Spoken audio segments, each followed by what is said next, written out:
આગામી તારીખ 26 ફેબ્રુઆરીથી માધ્યમિક અને ઉચ્ચતર માધ્યમિક શિક્ષણ બોર્ડની એસએસસી તથા એચએસસી પરીક્ષાનો પ્રારંભ થઈ રહ્યો છે। ભરૂચના 143 પરીક્ષા બિલ્ડિંગો પર કુલ 35,861 વિદ્યાર્થીઓ પરીક્ષા આપશે, જે પૈકી એસએસસીમાં 22,796 અને એચએસસીમાં સામાન્ય પ્રવાહમાં 9,774 અને વિજ્ઞાન પ્રવાહમાં 3,259 વિદ્યાર્થીઓ પરીક્ષા આપવા જઈ રહ્યા છે। સાથે સંસ્કૃત માધ્યમના 32 વિદ્યાર્થીઓ પણ પરીક્ષા આપશે। સમગ્ર પરીક્ષામાં 153 જેટલા સરકારી પ્રતિનિધિ, 143 જેટલા સ્થળ સુપરવાઇઝર, 1282 જેટલા ખંડ નિરીક્ષક, 331 જેટલો પોલીસ સ્ટાફ રોકાશે, જેની નિમણૂક કરી દેવામાં આવશે।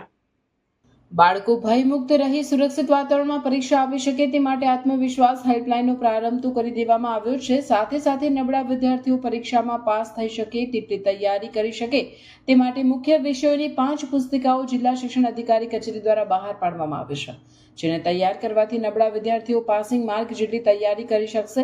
માનનીય કલેક્ટર સરની અધ્યક્ષતામાં તમામ એજન્સીઓ સાથે બેઠક થઈ ગઈ છે, જેથી પરીક્ષા દરમિયાન કોઈ વ્યવહાર ન આવે। સાથે ટ્રાન્સપોર્ટેશન માટે રિક્ષા એસોસિએશનની મદદથી બાળકોને પરીક્ષા સ્થળ સુધી પહોંચવામાં તકલીફ ન પડે તે સુનિશ્ચિત કરવામાં આવ્યું છે। આજરોજ જેપી આર્ટ્સ કોલેજના હોલ ખાતે માધ્યમિક શિક્ષણ બોર્ડની પરીક્ષાઓમાં શાળા સલામતી સંદર્ભે નિમાયેલા નોડલ કર્મચારીઓની તાલીમ યોજાઈ ગઈ, જેમાં 153 જેટલા નોડલ કર્મચારીઓને બાળકો ભયમુક્ત રહી અને સુરક્ષિત વાતાવરણમાં પરીક્ષા આપી શકે, પરીક્ષાની શાંતિનો ભંગ ન થાય તે માટે કેવા પગલાં લેવા તે સંબંધે વિસ્તૃત માર્ગદર્શન આપવામાં આવ્યું। આ નોડલ અધિકારીઓ પરીક્ષા શરૂ થયા પહેલા અને પરીક્ષા પૂર્ણ થયા બાદ પરીક્ષા કેન્દ્રનો એક ખૂણો, એક જગ્યા ચકાસશે, સાથે તેની સફાઈ માટેની પણ સૂચના આપશે। અજાણ્યા અને સંગીત જણાતા પદાર્થો અંગે યોગ્ય કાર્યવાહી કરશે। શાળા કેમ્પસમાં અજાણ્યા વ્યક્તિઓની અવરજવર ન થાય તે સુનિશ્ચિત કરશે। શાળાના સીસીટીવીનું સઘન મોનિટરિંગ કરશે અને શંકાસ્પદ બાબતો અંગે જિલ્લા પોલીસ પ્રશાસન અને જિલ્લા શિક્ષણ અધિકારી કચેરીનો સંપર્ક કરશે।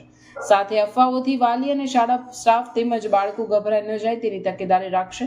ખાસ કરીને તારીખ 23 તથા 24ના રોજ તમામ પરીક્ષા કેન્દ્રો પર આપતકાલીન પરિસ્થિતિમાં બાળકોને કઈ રીતે સલામત બહાર કાઢવા તેની મોક ડ્રીલ યોજવા માટે પણ સૂચના આપી દેવામાં આવે છે। આ મોક ડ્રીલ દરમિયાન શાળાની નજીકના પોલીસ સ્ટેશનના પોલીસ સ્ટાફના માણસો પણ સાથે જોડાઈ શકે તે સુનિશ્ચિત કરવામાં આવ્યું છે।